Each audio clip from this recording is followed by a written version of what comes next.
जय ठाकुर जय मा महाभारतेर आदि पर्वेर पाठ निये आज आबार आमि उपस्थित। आशा करी सबाई भालो आछो, मन दिये महाभारत शुनछो। जारा आमार चैनेले नतुन तादेरके कि करते हबे, लाइक करते हबे, कमेंट करते हबे, शेयर करते हबे और पाशे थेके शुनते हबे मन दिये। एखन द्रौपदीर स्वयंवर सभा शुरू हये गेछे। तो एबारे लक्ष्यभेदे धृष्टद्युम्नेर अनुमति दान। धृष्टद्युम्न माने द्रौपदीर भाई की अनुमति दिल सेटा আমরা শুনবো। पुनः पुनः धृष्टद्युम्न स्वयंवर स्थले लक्ष्यबिंदी बारे बोले क्षत्रिय सकले। ताहा शुनि उठिलेन कुरुवंशपति धनुर निकटे जान भीष्म महामती। तुलिया धनुके भीष्म दिया बाम जानू कुले धरि নত करिलेन महाधनु। बल करी धनु तुली गंगार कुमार আকর্ণ পুরিয়া ধনু দিলেন টঙ্কার। মহাশব্দে মোহিত হইল সর্বজন উচ্চস্বরে বলিলেন গঙ্গার নন্দন। পাঞ্চাল মানে ধৃষ্টদ্যুম্ন সব ক্ষত্রিয়দেরকে বারবার রিকোয়েস্ট করছে যে কেউ তো উঠে ধনুকে গুণটা পড়াও। ওইটা শুনে ভীষ্ম উঠে গুণ পড়িয়েছে আর ধনুকে টঙ্কার দিয়ে কি বলছে, শুনহ পাঞ্চাল আর যত রাজ ভাগ সব জানো আমি দ্বারা করিয়াছি ত্যাগ। কন্যাতে আমার নাহিক কিছু প্রয়োজন আমি লক্ষ্য বিন্ধিলে লইবে দুর্যোধন। এত বলি ভীষ্মবান জোড়ানো ধনুকে হেনকালে শ্রীখণ্ডীকে দেখানো সম্মুখে। ভীষ্মের প্রতিজ্ঞা আছে খ্যাত চরাচর অমঙ্গল দেখিলে ছাড়েন ধনুস্বর। শ্রীখণ্ডী দ্রুপদ পুত্র নপুংসক জাতি তার মুখ দেখি ধনু রাখে মহামতি। তাহলে ভীষ্ম কেন উঠেছে? ভীষ্ম উঠে বলল তোমরা তো সবাই জানো আমি প্রতিজ্ঞা করেছি যে আমি বিয়ে করব না। তাহলে যদি আমি এই কন্যাকে মানে ধনুকে গুণ দিয়ে পড়াতে পারি বা লক্ষ্য বিঁধতে পারি তাহলে এই কন্যাকে আমি দুর্যোধনকে দেব। তাও ও বিঁধবে। তখন ও কাকে দেখতে পেল? শ্রীখণ্ডীকে। শ্রীখণ্ডী দ্রৌপদীর একটা পুত্র, নপুংসক পুত্র। আর এর আগে ভীষ্ম প্রতিজ্ঞা করে রেখেছে কোনো অমঙ্গল জিনিস দেখলে ও ধনুক করবে না, চালাবে না। সেই জন্য শ্রীখণ্ডীকে দেখে ধনুক ত্যাগ মানে রেখে দিল। তবে তো সব হাতে ছিল যত রাজাগণ পুনঃ ডাক দিয়া বলে পাঞ্চাল নন্দন। ব্রাহ্মণ ক্ষত্রিয় বৈশ্য শূদ্র নানা জাতি যে বিন্দিবে লবে সেই কৃষ্ণা গুণবতী। এত শুনি উঠিলেন দ্রোণ মহাশয় শিরেতেও শিষ শোভে শুভ্র অতিশয়। শুভ্রমলয়ে যে লিপ্ত সভ্র সর্ব অঙ্গ হস্তে ধনুর্বাণ শোভে পৃষ্ঠেতে নিঃসঙ্গ। এত কিছু যে হয়েছে যে একবার ভীষ্ম, এরপরে কে উঠেছে না দ্রোণ মহাশয় উঠেছে। কিন্তু এগুলো আমরা মহাভারত যখন দেখেছিলাম তখন তো জানতাম না, পড়তে গিয়ে দেখছি যে ভীষ্ম উঠেছিল, এবারে দ্রোণও উঠেছে। ধনুকল ইলা দ্রোণ বলেন বচন যদি আমি এই লক্ষ্য বিন্ধি কদাচন। আমা যোগ্য নহে এই দ্রুপদ কুমারী সখার কুমারী হয় আপন ঝিয়ারি। দুর্যোধনে কন্যা দিব যদি লক্ষ্য হানি এত বলি ধনু তুলে নিল বাম পানি। এও কি বললো যে আমারও বন্ধুর মেয়ে আর ও আমার যুক্ত মানে অনুপযুক্ত কন্যা তো নয়, তাই আমি ওকে গ্রহণ করব না। আমি যদি লক্ষ্য মিলতে পারি আমিও দান করব দুর্যোধনকে বলে বাম হাতে ধনুক তুলে নিল। টঙ্কারিয়া গুণ পুন দিলেন আচার্য খসাইয়া দিবে গুণে কোন আশ্চর্য। বিন্দিতে যে শক্ত তার গুণেতে কি ভয় এই স্থানে অধিকারী দুর্যোধন হয়। তাই গুণ ঘুচাইতে নাহি প্রয়োজন বিশেষ ভীষ্মেরও দত্ত নয় অন্য জন। তবে দ্রোণ লক্ষ্য দেখে জলের ছায়াতে অপূর্ব রচিল লক্ষ্য দ্রুপদ নৃপেতে। পঞ্চক্রোশ ঊর্ধ্বেতে সুবর্ণ মৎস্য আছে তার অর্ধ পথে রাধা চক্র ফিরিতেছে। নিরবধি ফিরে চক্র অদ্ভুত নির্মাণ মধ্যে রন্ধ্র আছে মাত্র যার এক বাণ। ও এতক্ষণ ধরে ধনুক তো কেউ ওঠাতে পারছিল না, ভীষ্মও উঠিয়ে নিল, এবারে দ্রোণও উঠিয়ে গুণ পরিয়ে ও এবারে জলের মধ্যে দেখছে আর এত মানে মনে মনে প্রশংসা করছে কি মাঝখানে একটা চক্র রাখা আছে আর বনবন বনবন করে চক্রটা ঘুরছে, যার ভেতর দিয়ে একটা মাত্র তীর যাওয়ার মতন জায়গা আছে আর তার কত ওপরে মাছ রাখা আছে, যার চোখে বিদ্যা হবে ওটা জলে দেখছে। ঊর্ধ্ব দৃষ্টি কইলে মৎস্য না পাই দেখিতে, জলেতে দেখিতে পাই চক্র ছিদ্র পথে। মাছ এত উপরে রাখা আছে যে মাথা উঁচু করলে দেখা যাচ্ছে না, জলের মধ্যে ওই ছিদ্র দিয়ে মাঝে মাঝে দেখা যাচ্ছে। অধমুখে চাহিয়া থাকিবে মৎস্য লক্ষ্য, ঊর্ধ্ববান বিন্ধিবে ক শুনিতে অশক্য। টানিয়া ধনুক দ্রোণ জলছায়া চায়, দেখিয়া হৃদয়ে চিন্তা করে যদুরায়। যদুরায় মানে শ্রীকৃষ্ণ এবার মনে মনে কি ভাবছে। পরশুরামের শিষ্য দ্রোণ মহাশয়, নানাবিদ্যা অস্ত্র শস্ত্রে পূর্ণিত হৃদয়। বিশেষে সবার গুরু দ্রোণ ধনুর্বেদ, সকল লোকেতে খ্যাত সৃষ্টি করে ভেদ। লক্ষ্য বিন্ধিবে কিছু বিচিত্র নহে কথা, এক্ষণে বিন্ধিবে লক্ষ্য নাহিক অন্যথা। শ্রীকৃষ্ণ ভাবলো যে তো পরশুরামের শিষ্য, তাছাড়া মানে কুরুবংশের সমস্ত মানে ছেলেকে ওই শিক্ষা দিয়েছে, এ যে লক্ষ্য বিনতে পারবে এটা তো একদম সত্যি কথা। সুদর্শন চক্রে আজ্ঞা দেন চক্রধর, মৎস্যে লক্ষ্য ঢাকি রহে সেই চক্রভর। শ্রীকৃষ্ণ তখন কি করলো, নিজের সুদর্শন চক্র দিয়ে মাছটাকে ঢাকিয়ে দিল। তবে দ্রোণাচার্য বান আকর্ণ পুরিয়া, চক্র ছিদ্র পথে বিন্দে জলেতে চাহিয়া।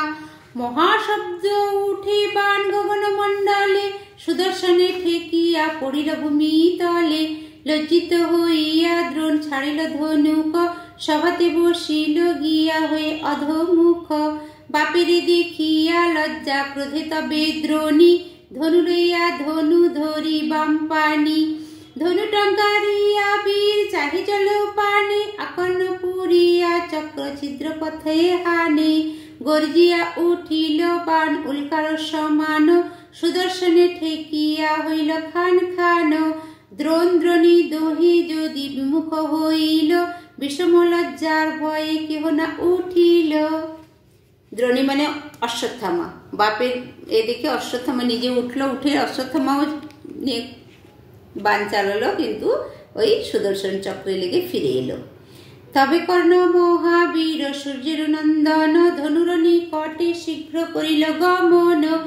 বাম হস্তে ধরি ধনু দিয়া পদ ভর, খসাইয়া গুণ পুন্দিল বীরবর। টঙ্কারিয়া ধনুকে জুড়িল বীর বান, ঊর্ধ্বাকারে অধমুখে পুরিয়া সন্ধান। ছাড়িলেন বাম বায়ু সমবেগ ছুটে, জ্বলন্ত অনলে যেন অন্তরিক্ষে ওঠে।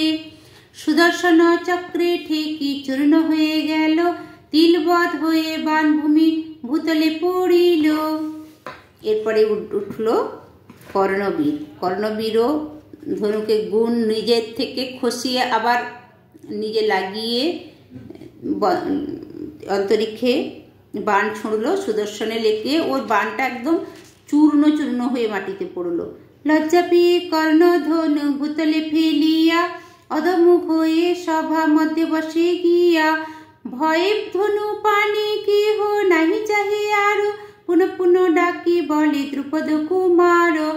দ্বিজ হোক ক্ষত্র হোক বর্ষ শূদ্র আদি, চণ্ডাল প্রভৃতি লক্ষ্য বিন্ধিবে কো যদি। লোভিবে দ্রৌপদী সেই দৃঢ় মূর্পণ, এত বলি ঘন ডাকি পাঞ্চাল নন্দন।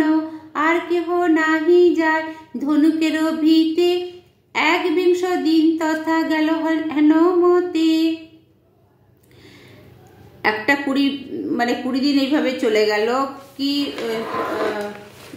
দ্রৌপদীকে কে কে দিতে পারে? দ্বিজ মানে ব্রাহ্মণ, ক্ষত্র, বৈশ্য, শূদ্র, চণ্ডাল যে কেউ পারবেদ হোক, কিন্তু কেউ দিতে পারলো না। দ্বিজ সভা মধ্যে তে বসিয়া যুধিষ্ঠির, চতুর্দিকে বেষ্টি বসিয়াছে চারি বীর। আর যত বসিয়াছে ব্রাহ্মণ মণ্ডল, দেবগণ মধ্যে যেন শোভে আখণ্ডল, নিকটে ধৃষ্টদ্যুম্ন পুনঃ পুনঃ ডাকে, 180 বিন্ধহ যাহার শক্তি থাকে, যে লক্ষ বিন্ধিবে কন্যা লবে সেই বীর, শুনি ধনঞ্জয় চিত্ত হইল অস্থির। ধৃষ্টদ্যুম্ন বারবার যখন বলছে কেউ তো আসো বীর, যে লক্ষ্য বিঁধবে কন্যা সেই লেবে, সেই বীর হবে, শুনে ধনঞ্জয়ের চিত্ত এবারে অস্থির হচ্ছে।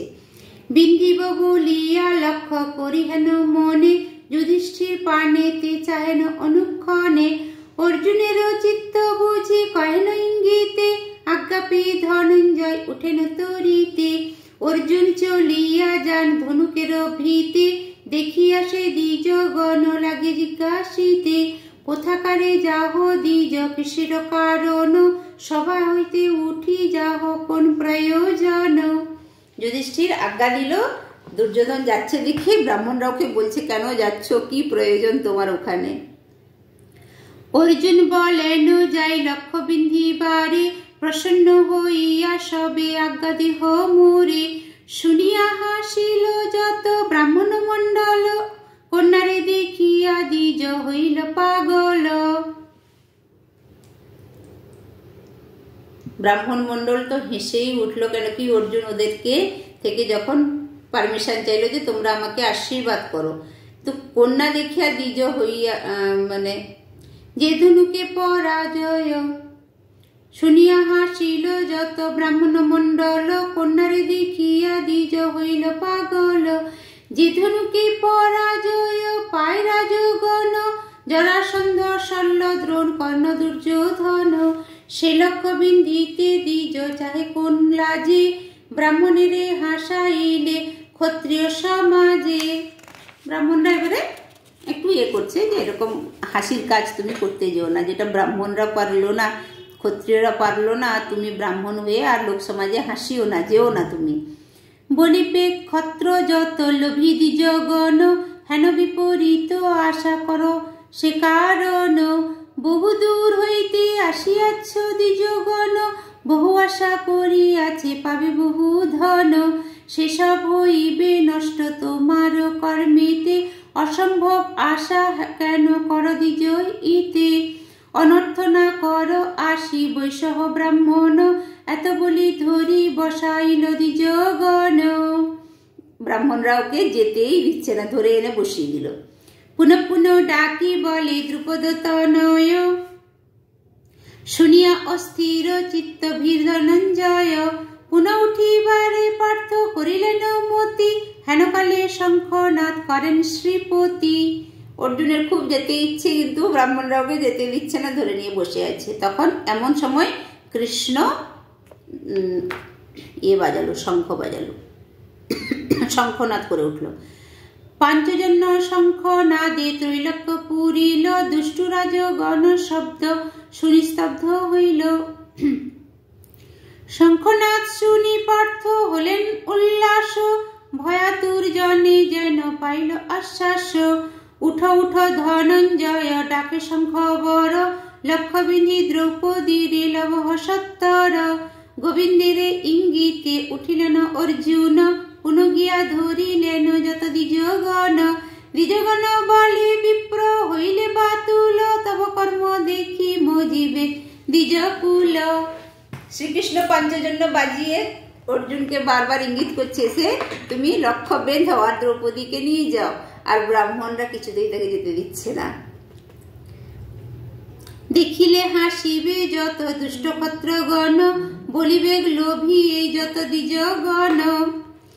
সভা হইতে সবাকারে দিবে খেদাইয়া, পাবার থাকুক কার্য লইবে কাড়িয়া। বলছে আমরা তো পাওয়ার আশায় এসছি, আমরা দ্বিজ, আমাদেরকে দেওয়া তো দূরের কথা, যা আছে সব কেড়ে নেবে, তুমি যেও না প্লিজ। এত বলি ধরা ধরি করি বসাইল, দেখি ধর্মপুত্র দ্বিজগণের কহিল, কি কারণে দ্বিজগণ কর নিবারণ, যার যত পরাক্রম সে জানে আপন। যে লক্ষ্য বিন্ধিতে ভঙ্গ দিল রাজগণ, শক্তি না থাকিলে তথা যাবে কোন জন। যুধিষ্ঠির বলছে কার কি শক্তি আছে না আছে সে ও নিজেই জানে। না হলে এতজন যেখানে পারেনি ও যাওয়ার কথা কেন ভাবছে? বিন্দিতে না পারিলে আপনি পাবে লাজ, তবে নিবারণে আমার সবাকার কি কাজ। বলছে ও যদি বিনতে না পারে ও নিজে নিজেই লজ্জা পাবে, আমাদের কি দরকার ওকে বাধা দেওয়ার। যুধিষ্ঠির বাক্য শুনি ছাড়ি দিল সবে, ধনুর নিকটে যান ধনঞ্জয় তবে। হাসিয়া ক্ষত্রিয় যত করে উপহাস, অসম্ভব কর্মে দেখি দ্বিজের প্রয়াস। সভা মধ্যে ব্রাহ্মণের মুখে নাই লাজ, যাহা পরাজয় হইল রাজার সমাজ।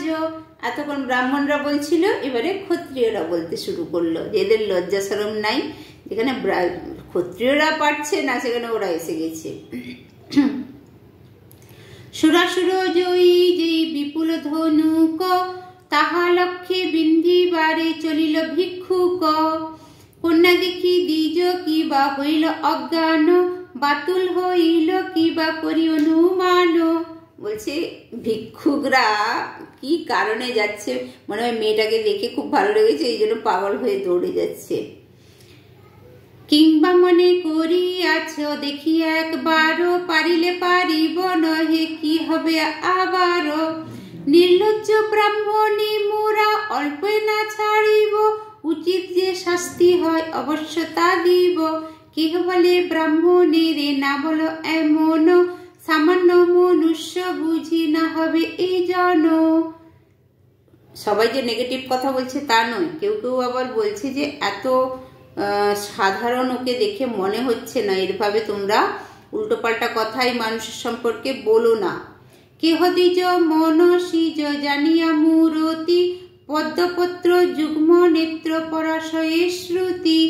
অনুপম তনু শ্যাম নীলোৎপল আভা, মুখরুচি কত সূচি করিয়াছে শোভা। সিংহী গ্রীব বন্ধু জীব অধর রাতুল, খগরাজ পাইলাজ নাসিকা অতুল। মানে অর্জুনের রূপ নিয়ে বলছে যে এর কেমন কেমন রূপ, কার কার সঙ্গে তুলনা করে বলছে যে নাকটাও এত সুন্দর যে খরগোশ লজ্জা পেয়ে যাবে। দেখি চারু যুগ্ম ভুরু ললাট প্রসর, কৃষানন্দ গতি মন্দ মত্ত করি বড়। ভুজ যুগে নিন্দে নাগে অজানুলম্বিত, করি কর যুগ বড় জানু সবলিত। মানে যার হাত হচ্ছে অজানুলম্বিত, হাঁটু পেরিয়ে চলে গেছে, প্রত্যেকটা দেহের প্রশংসা হচ্ছে এখানে। বুক পাটা দন্ত ছটা জিনিয়া দামিনী, দেখিয়ে ধৈর্য ধরে কোথাকে কামিনী। মহাবীর্য যেন সূর্য মেঘে আবরিত, অগ্নি অংশু যেন পাংশু ছায়ে আচ্ছাদিত। বলছে একে দেখে লাগছে যেন এ মহাবীর্যবান একটা সূর্য যাকে মেঘ ঢেকে রেখেছে, কিংবা একটা অগ্নিকুণ্ড যার উপরে জাস্ট একটা ছাইয়ের আস্তরণ পড়ে গেছে। এই জন্য লয় মনে বিন্দিবিক লক্ষ্য, কাশী ভনে হেন কাজ হেন জনে কি কর্মে অশক্য। বলছে একে দেখে অনেকেই বলছে যে এর যা শরীর এত সুন্দর, যেভাবে ওকে দেখে মনে হচ্ছে সাধারণ নয়, একে দেখে লাগছে এ লক্ষ্য বিনতে পারে। তো আজকে এই এতটাই পাঠ, কিন্তু এতক্ষণে আমরা যে জিনিসটা দেখলাম যে শুধু যে অর্জুনের ক্ষমতা আছে লক্ষ্য বিনবার তা কিন্তু নয়, ওই লক্ষ্য বিনবার মতন অনেকেই উঠেছিল, যার মধ্যে আমরা ভীষ্ম তো বললো আমি শ্রীখণ্ডীকে দেখে বিঁধলো না, দ্রোণী এবং কর্ণকে তো সুদর্শন চক্র দিয়ে শ্রীকৃষ্ণই করতে দিল না বলে বিনতে পারলো না, নাহলে এমনি নয় কি যে কেউ বিনতে পারবে না। কিন্তু এখানে মজার ব্যাপার যে জিনিসটা ছিল সেটা হচ্ছে ধনুকটা হচ্ছে এত আলাদা টাইপের একটা শক্তিমান ধনুক ছিল যে যেটা অন্য কোনো রাজারা হচ্ছে উঠাতেই পারছিল না, গুণ পড়ানো তো অনেক দূরের কথা। কিন্তু হস্তিনানগরে এরকম অনেক মহাবীর আছে যারা ধনুকটা উঠিয়েছে বা গুণ পড়িয়েছে, যার মধ্যে পুরোনারা ছাড়া ভীষ্ম দ্রোণ ছাড়াও অশ্বত্থামা কিংবা কর্ণ এরা দুজনেও করে দেখিয়েছিল। জয় ঠাকুর, জয় মা। আজকে মহাভারতের পাঠ এতটা, এরপরের পাঠে লক্ষ্য বিনবে অর্জুন।